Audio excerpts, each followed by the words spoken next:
How can I help you?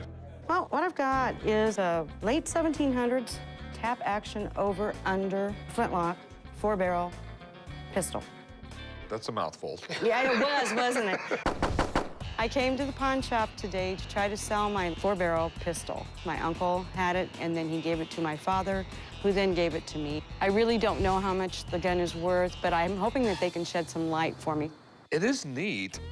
The reason I think this gun is so cool is because of all the engraving that is done on it.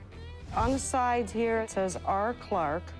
The other side has got London. So it was manufactured in London. Okay. And I don't know what number 102 means. That was probably the gun maker's serial number he put on it. Think so? He might have made a few hundred of these, and this was number 102. Okay. I don't know. And each barrel is clearly numbered, 1, 2, 3, 4. Will that shoot all 4 barrels at the same time? I mean, it could shoot 4 at a time. It was designed, though. You'd pull the hammer back, which is broken, and this right here should be spring-loaded. You can make it a 2-shot pistol.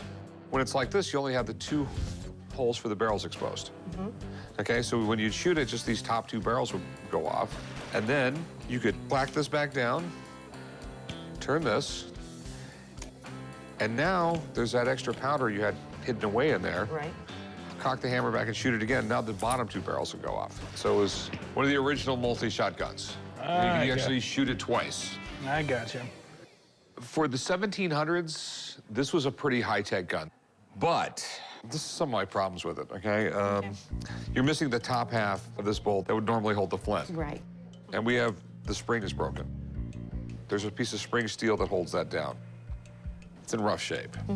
What do you want to do with it? I want to sell it. Okay, and how much did you want for it? I don't know, because I don't know the value of that gun at all. You know, I'm thinking it's probably worth $500, $600. Okay. But it could be a lot more, okay? I would like to get an estimate on how much it would be to fix it, to make it actually functional. Because if it's functional, people are going to want to buy it. Right. It'll make it worth more money. Right, okay. Okay, so let me call a buddy of mine in here, get a little bit better idea on the gun, and then I'll give you a price. Okay, thank you. Even though it's beat up, I'm still interested because it's an unusual and cool old gun. Jemison, how you doing, Hey, buddy? how's it going, Corey? Always good. Rick, How's things? what do you got today? An old 4-barrel pistol by some dude named Clark. Well, that's about sums it up. The guys usually call me down here for antique weapons. Everything from World War II prior to that, pretty much, is what I do. Well, I've been in the antique gun business for about 16 years, and I can tell you that you do not see many of these come up. And it is by R. Clark. You know, Clark was in business with his son from 1790 to 1820. And because it doesn't say R. Clark and Son, I suspect it means it was probably done before his son was in the business. And right around that time period, the English guns were the best in the world, right? That's correct. And I would say it dates somewhere to 1785 to 1790. You know, during the 17th, 18th centuries, everybody wanted some kind of weapon, you know, to defend themselves with. And they wanted something that would be ready to shoot if they got robbed. So the barrels would have been loaded prior to putting onto the gun so that they would be actually ready to shoot. 4-barrel flintlocks are very rare. At the time, it was the top type of gun that was made. It gave you a backup if you missed the first one and hopefully keep you from being robbed.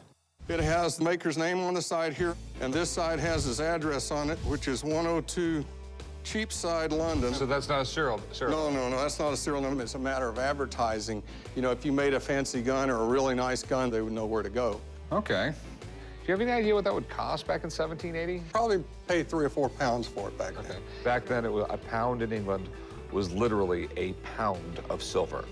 Really? That's a lot of money nowadays. Yeah, okay. Now, Rick, what are your concerns about this weapon? What's it worth, and would it be worth it to get it fixed? This gun has obviously seen better days. The upper half of the cock is missing, which makes it unoperable. And it's supposed to be spring-loaded so that when the flint strikes it, it goes back in its original position. So that is an issue. I've seen guns like this in really nice condition go for $3,000 to $5,000 in the case. But this gun, in the condition it's in, I'd say is worth about $700 to $1,000 if you're lucky. And to spend the money to have it rebuilt wouldn't bring back that money in any form. Okay. Well, thanks for coming in, man. You're the best. Thanks a lot, buddy. Yeah.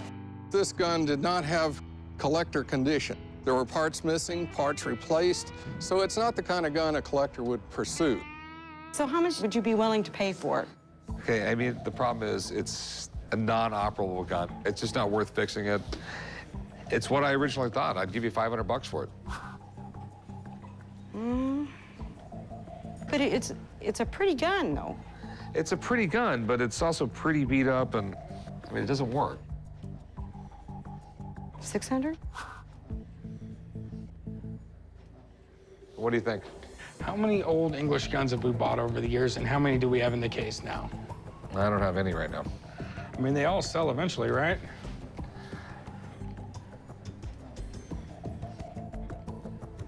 All right, $600. Deal. Okay. All right, come with me. Let's do some paperwork. I was hoping I'd get more, but, you know, 600 I can live with.